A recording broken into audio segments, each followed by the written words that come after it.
অধীর চৌধুরী মানেই মানুষের আবেগ, মানুষের ভালোবাসা।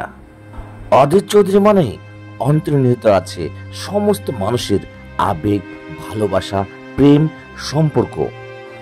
কি ছেলে, কি মেয়ে, কি শিশু, কি বৃদ্ধ বৃদ্ধা, সকলের প্রিয় অধীর চৌধুরী। অধীর চৌধুরী মানে ভালোবাসার সপ্তসাগর। তাই অধীর চৌধুরীকে পেলেই সকলে মেতে ওঠে।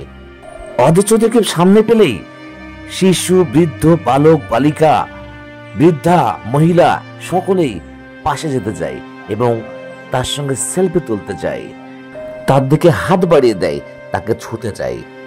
এই জন্য বৃহৎ বটবৃক্ষ, তাই সকলে বটবৃক্ষের নিচে ছায়া ভোগ করতে চায়, বৃক্ষতলে ছায়া খুঁজতে চায়। এমন ঘটনা রাজনৈতিক ব্যক্তিত্বের আর মানুষের মধ্যে বিরল একমাত্র অধীর চৌধুরী ব্যতীত। মুর্শিদাবাদ জেলাবাসীর কাছে অধীরই ভরসা।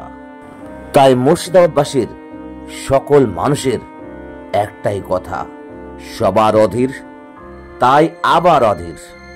শিশু মানে নির্মল, শিশু মানে সতেজ, মনে থাকে না কোনো পাপ।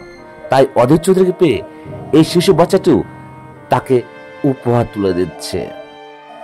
তাই বিরোধীরা অর্থাৎ বীজমূলেরা যতই চক্রান্ত করুক, মুর্শিদাবাদবাসীর আবাল বনিতা সবার মাঝে, সবার মনে আছে অধীর।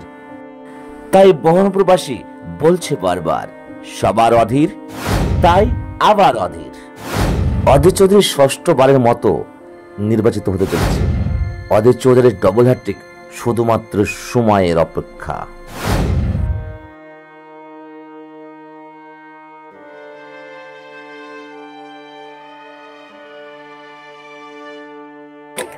সামনে আসুন, সামনে আসুন, সামনে আসুন,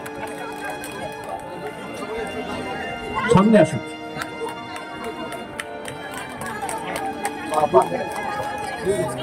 সামনে আসুন।